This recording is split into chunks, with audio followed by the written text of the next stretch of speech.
شکریہ. حدیث کسائی کے بعد میرا سلام ہے نا؟ جی جی.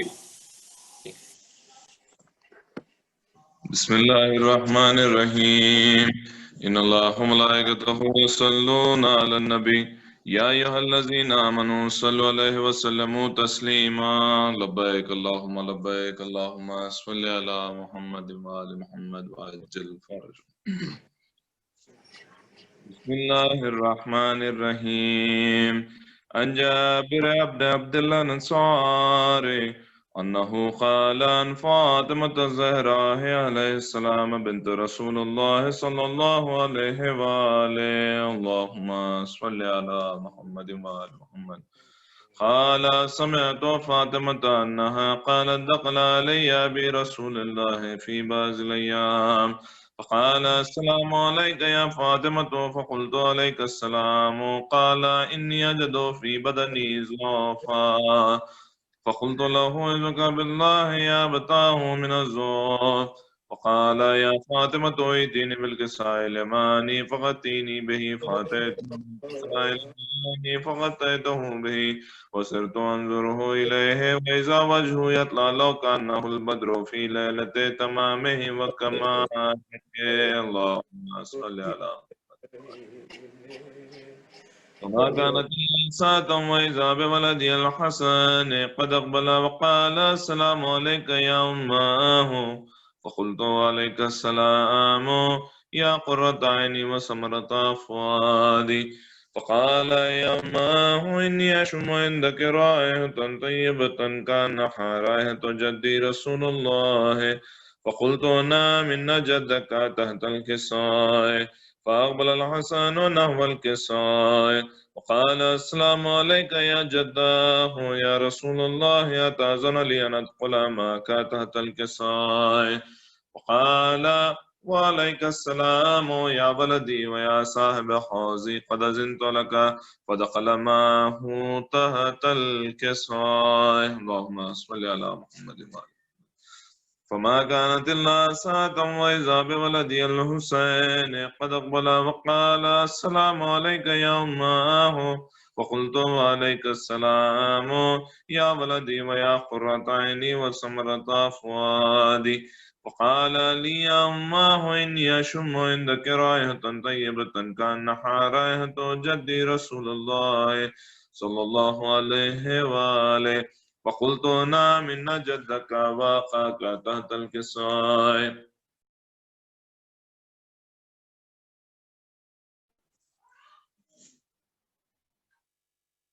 فضن الحسين نحو الكساء وقال السلام عليك يا جداه السلام عليك يا من اختاره الله أتأذن لي أن أكون معكما تحت الكساء. وقال وعليك السلام يا ولدي ويا شافع أمتي قد أذنت لك. فدخل معهما تحت الكساء. اللهم صل على محمد وآل محمد. فأقبل عند ذلك بالحسن علي بن أبي طالب. اللهم صل على محمد وآل محمد. وقال السلام عليك يا بنت رسول الله. فقلت وعليك السلام يا أبا الحسن ويا أمير المؤمنين.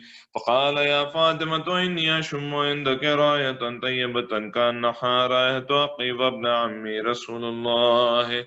فقلت نعم ها هو ما ولديك تحت الكساء. فأقبل علي نحو الكساء وقال السلام عليك يا رسول الله أتأذن لي أن أكون معكم تحت الكساء. قال له عليك السلام يا أخي ويا وسي وخليفتي وصاحب لوائي قد أذنت لك. ودخل علي تحت الكساء. اللهم صل على محمد. ثم أتيت نحو الكساء وقلت السلام عليك يا أبتاه يا رسول الله أتأذن لي أن أكون معكم تحت الكساء. قال وعليك السلام يا بنتي ويا بزتي قد أذنت لك. ودخلت تحت الكساء. اللهم صل على محمد وآل محمد. فلما اكتملنا جميعا تحت الكساء أقضى برسول الله بطرف الكساء وأومي بيد الأمنى إلى السماء قال اللهم إن هؤلاء أهل بيتي وخاصتي وحامتي لحمهم لحمي ودمهم دمي يؤلمني ما يؤلمهم ويحزنني ما يحزنهم أنا حرب لمن حاربهم وسلم لمن صالمهم وعدو لمن عاداهم ومحب لمن أحبهم إنهم مني وأنا منهم فاجعل صلواتك وبركاتك ورحمتك وغفرانك ورضوانك علي وعليهم واذهب عنهم الرجس وطهرهم تطهيرا. اللهم صل على.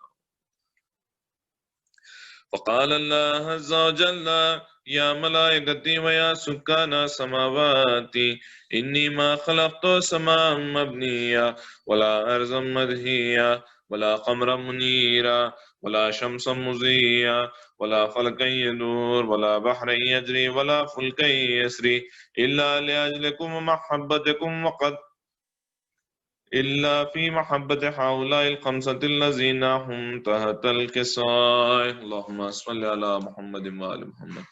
فقال الأمين جبرائيل يا رب ومن تحت الكساء؟ فقال عز وجل هم أهل بيت النبوة ومعدن الرسالة هم فاطمة وأبوها وبالها وبنوها. اللهم صل على محمد وآل محمد. فقال جبرائيل يا رب أتأذن لي أن أهبط إلى الأرض ليكون معهم سادسا؟ فقال الله نعم قد أذنت لك. فهبط الأمين جبرائيل وقال السلام عليك يا رسول الله العلي الأعلى يقرئك السلام ويخصك بالتحية والإكرام ويقول لك وعزتي وجلالي إني ما خلقت سماء مبنيا ولا أرضا مدهيا ولا قمرا منيرا ولا شمسا مضيا ولا فلكا يدور ولا بحرا يجري ولا فلكا يسري إلا لأجلكم ومحبتكم وقد أذن لي أن أدخل معكم فهل تأذن لي يا رسول الله؟ فقال رسول الله وعليك السلام يا أمين وهي الله إنه نعم قد أذنت لك. فدخل جبرائيل معنا تحت الكساء. اللهم صل على محمد وآل محمد. فقال لي أبي إن الله قد أوحى إليكم يقول إنما يريد الله ليذهب عنكم الرجس أهل البيت ويطهركم تطهيرا. اللهم صل على محمد وآل محمد. فقال علي لأبي يا رسول الله أخبرني ما لجلوسنا هذا تحت الكساء من الفضل عند الله.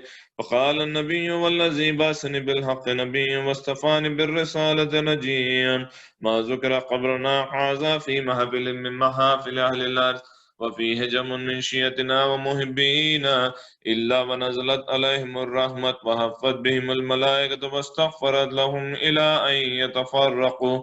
فقال علي نظام والله فزنا وفاز شيعتنا ورب الكعبة.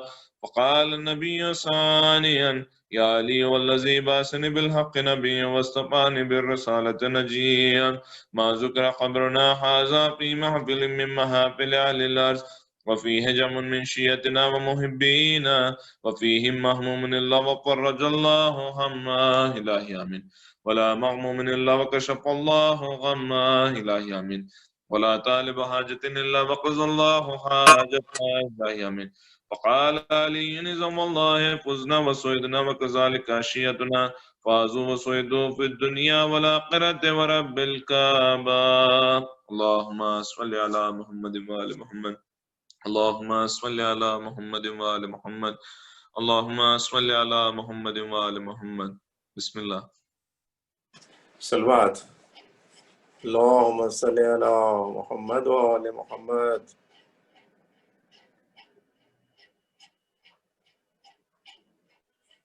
غم ہے جہاں میں عابد بیمار مر گئے پھول ہے جہاں میں عابد بیمار مر گئے سہ سہ کے ظلم شاہ کے دلدار مر گئے سہ سہ کے ظلم شاہ کے دلدار مر گئے آنکھوں کے آگے قتل ہوئے اقربا تمام، آنکھوں کے آگے قتل ہوئے اقربا تمام، کنبے کے سوگوار عزادار مر گئے، کنبے کے سوگوار عزادار مر گئے۔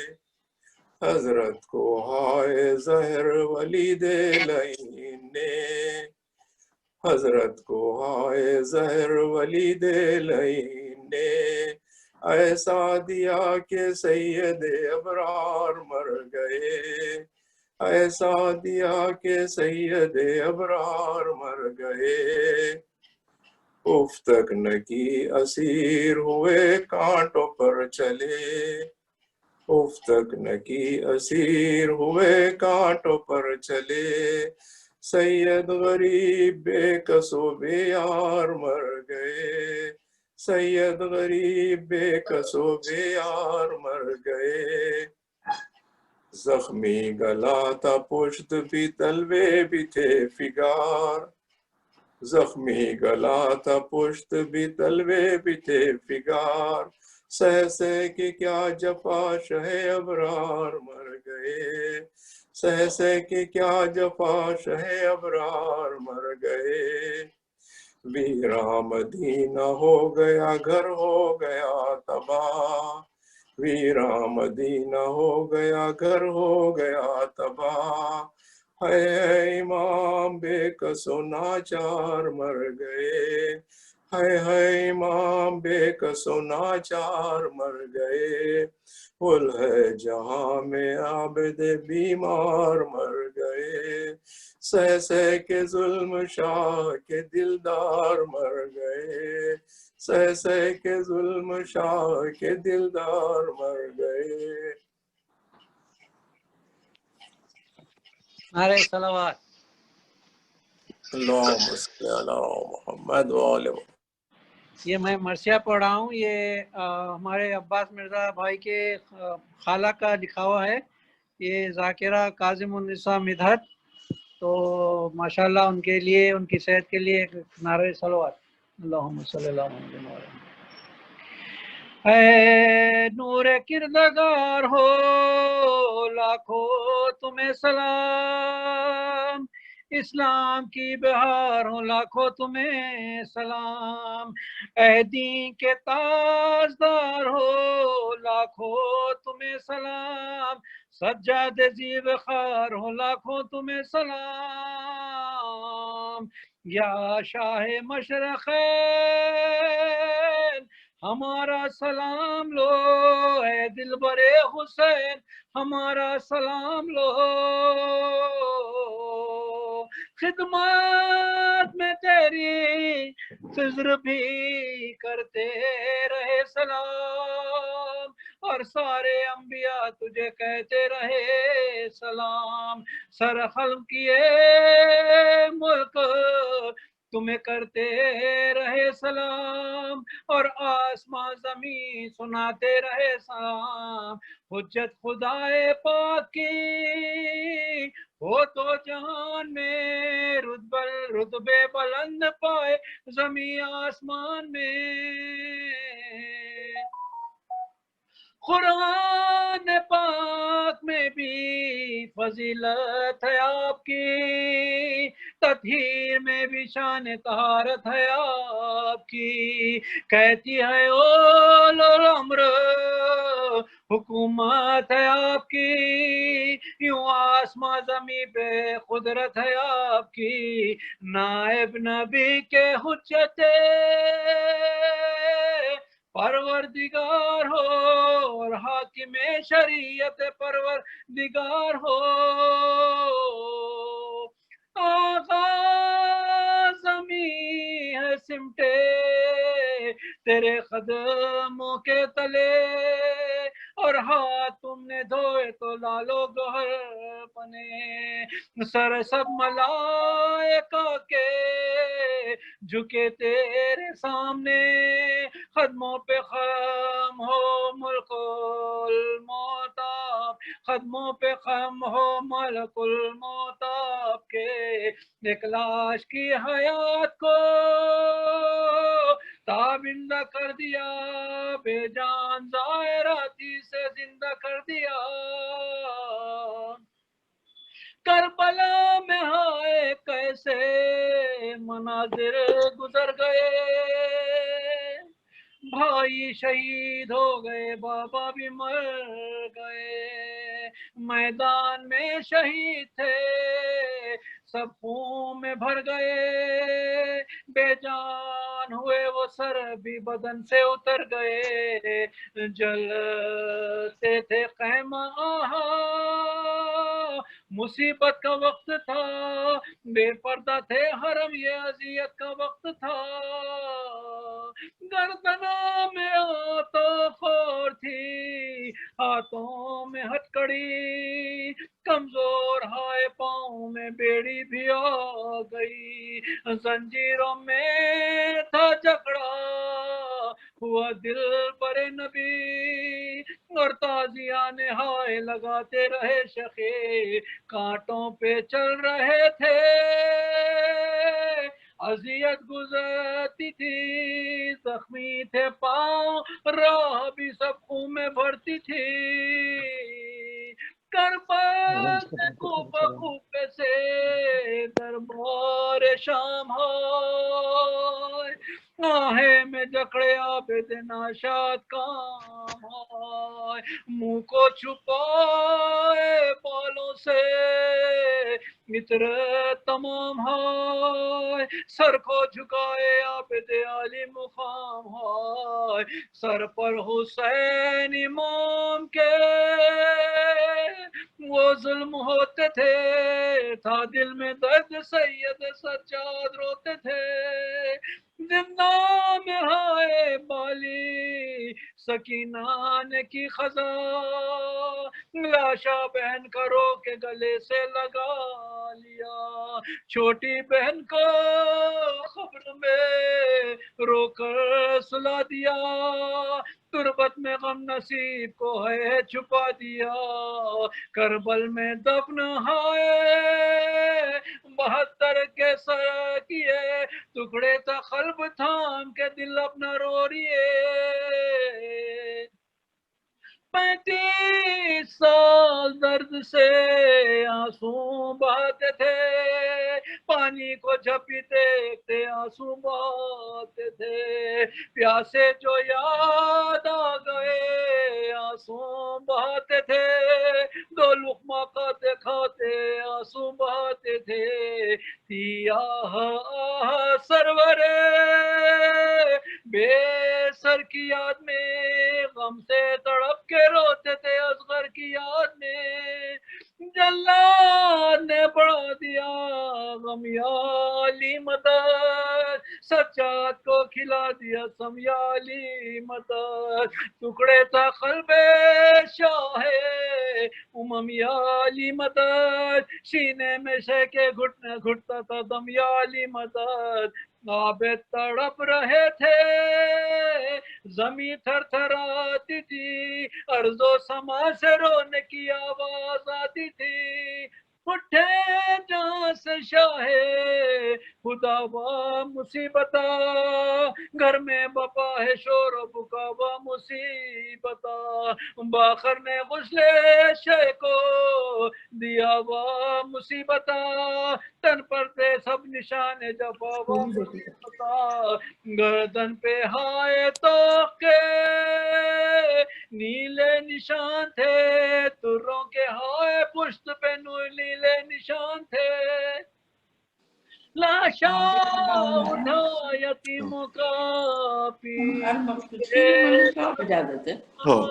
سر بھیجاتے پر ہوں سے نادار بھی تمام، چلا رہے تھے ہائے شہنشاہ نیک نام، ہم بے سہارا ہو گئے یا شاہ خاص و عام، چلاتے تھے یتیم کے شاہ نہ جائیے، آغا نہ جائیے، میرے مولا نہ جائیے، بدھات کی عرض ہے میرے سرکار مصطفیٰ، حاجت روا علی میرے شہزادی فاطمہ، حسنین اور زینب عباس باوفا عابد کا پرسہ لیجیے یا آل مصطفیٰ، عشقوں کے نظر لیجیے یا باروے امام، پرسہ قبول کیجیے یا باروے امام۔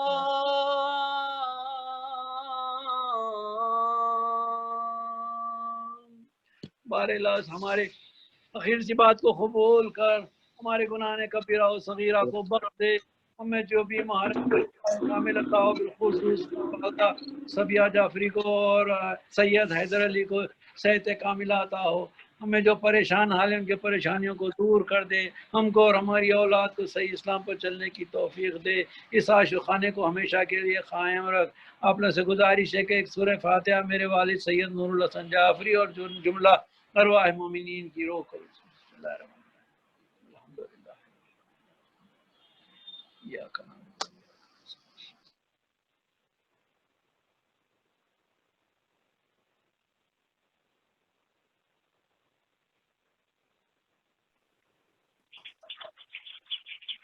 بسم اللہ۔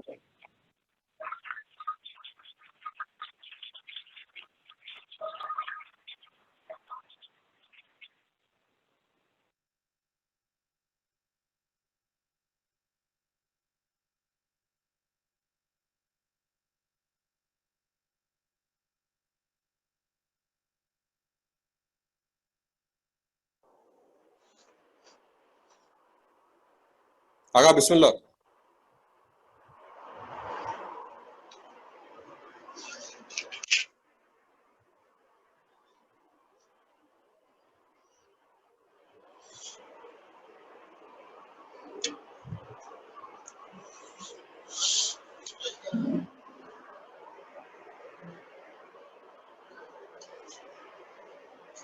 رحم اللہ من قرأ الفاتحہ۔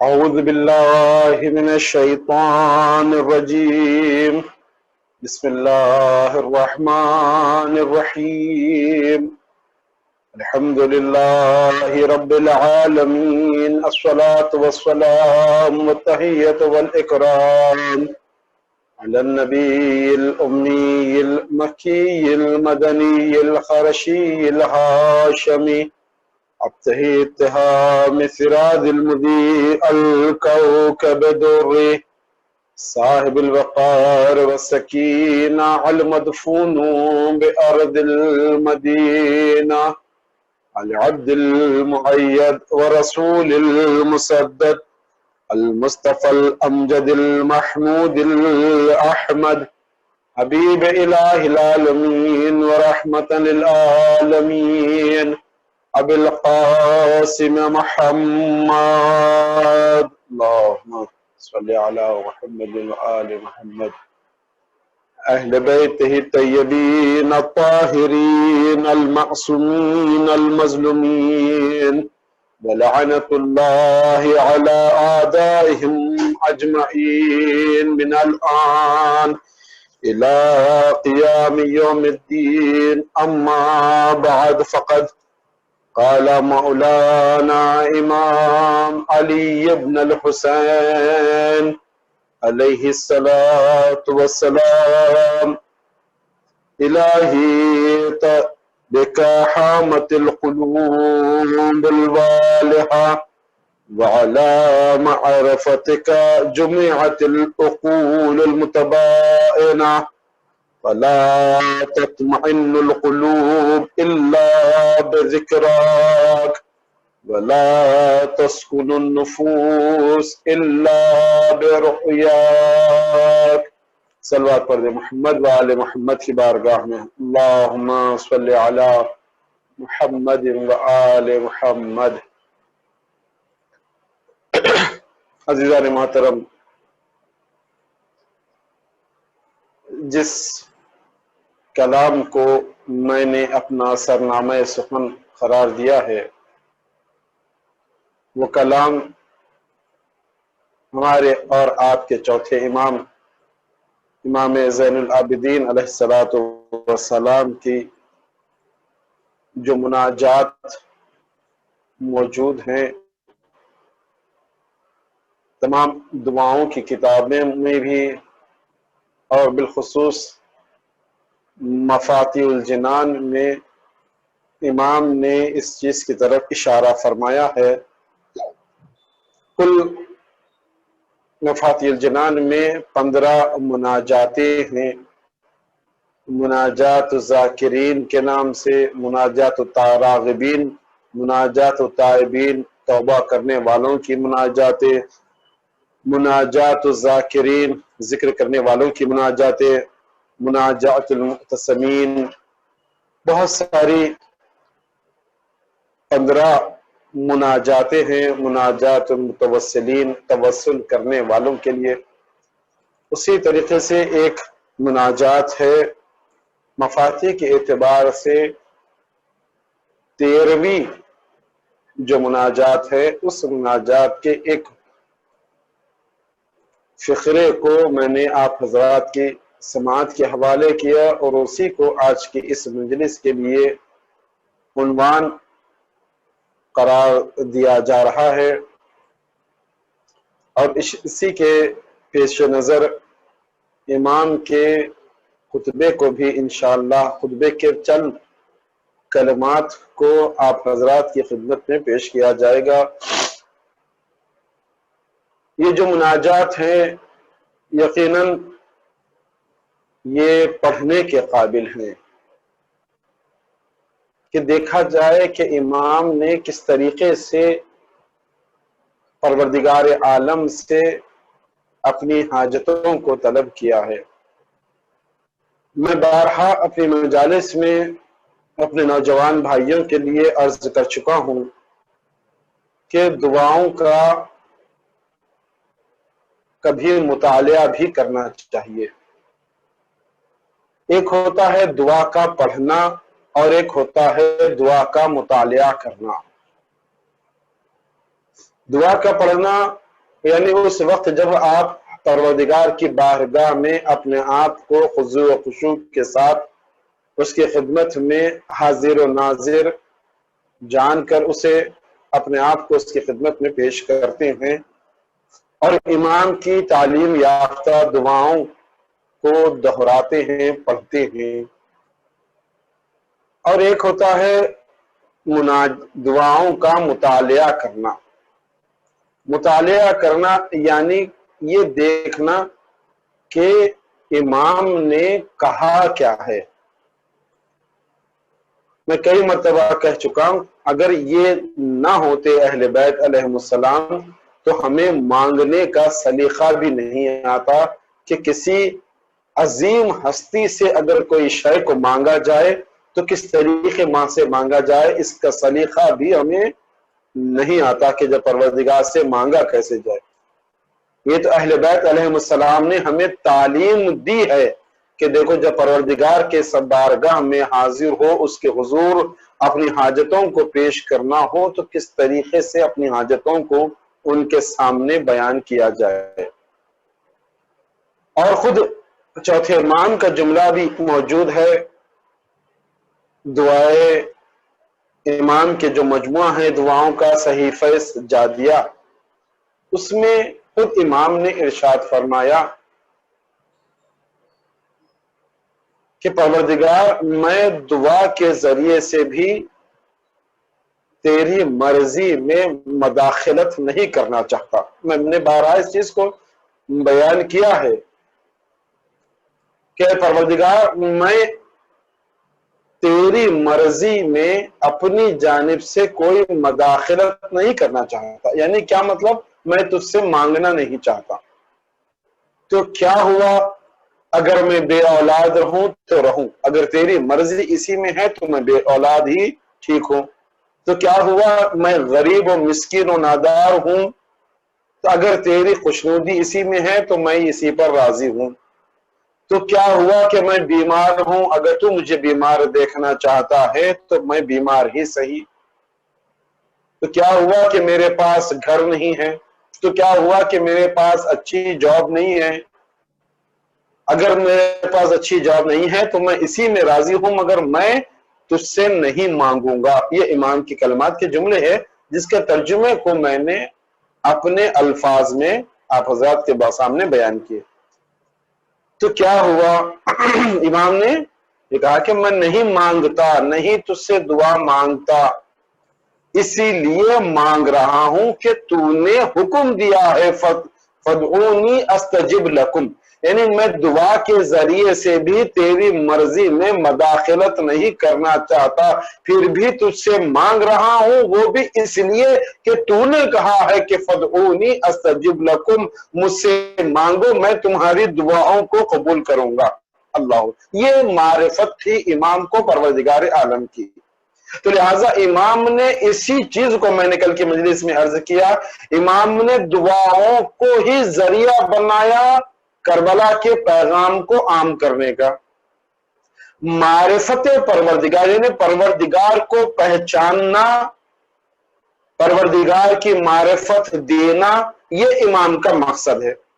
امام کے ائمہ طاہرین اور جتنے بھی انبیاء علیہ السلام آئے ہیں ان سب کا مقصد ایک ہی رہا ہے، لا الہ الا اللہ، اللہ کے علاوہ کوئی معبود نہیں ہے۔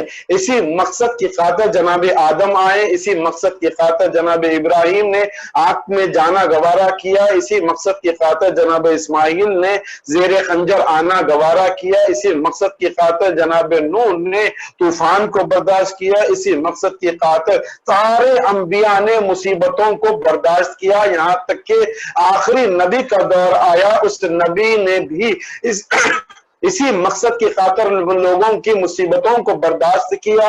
رسول پر کچرا پھینکا جا رہا تھا، لا الہ الا اللہ کی خاطر برداشت کیا۔ رسول کو دیوانہ اور مجنون کہا جا رہا تھا، لا الہ الا اللہ کی خاطر برداشت کیا۔ مولا کائنات 25 سال خاموش بیٹھے رہے، اپنی دوش پر ردا نہیں ڈالی، لا الہ الا اللہ کی خاطر۔ امام حسن نے صلح کی، لا الہ الا اللہ کی خاطر۔ مولا امام حسین مدینے سے خروج کر رہے ہیں، لا الہ الا اللہ کی خاطر۔ کربلا میں اپنے گھر بار کو لٹا دیا، لا الہ الا اللہ کی خاطر۔ ہر نبی اور ہر امام کا ایک ہی مقصد ہے، اور اس لائم و مقصد ہے لا الہ الا اللہ کی حفاظت ہو جائے۔ مقصد ایک ہی ہے، طریقہ حفاظت میں اختلاف ہو رہا ہے۔ کسی نے آپ سر و تن میں دشمنوں کی جدائی کر دی تاکہ لا الہ الا اللہ محفوظ ہو جائے، تو کسی نے اپنے سر و تن میں جدائی کروا دی تاکہ لا الہ الا اللہ باقی رہ جائے۔ یہی ایک ہی مقصد ہے۔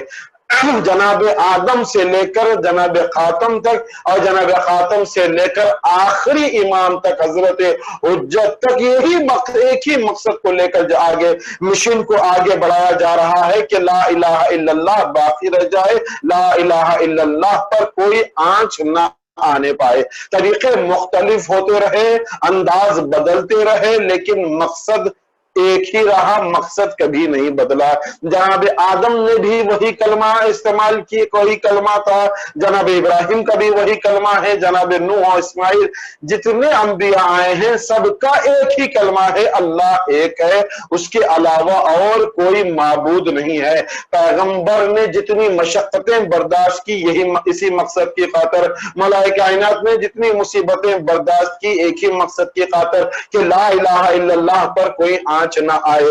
اب جو ذمہ داری کربلا کے بعد لا الہ الا اللہ کی حفاظت کی ذمہ داری، میں نے کل عرض کیا جو امامت کی ذمہ داری تھی وہ چوتھے امام نے کس انداز میں اپنی ذمہ داری کو نبھایا ہے، وہ دعاؤں کا سہارا لیا امام نے، دعاؤں کے ذریعے سے امام نے لا الہ الا اللہ کے پیغام کو پہنچایا، لوگوں کو معرفت ہو جائے پروردگار عالم کی، یہ امام کی ذمہ داری تھی، اور ذمہ داری کو چوتھے امام نے بخوبی ان دعاؤں کے ذریعے سے پہنچایا کہ دیکھو لا الہ الا اللہ باقی رہ جائے، تم معرفت اگر تمہیں ہو جائے پروردگار کی تو بھی تم کسی کے آگے سجدہ ریز نہیں ہوگے، تم پہچانتے نہیں ہو تمہارے پروردگار کو۔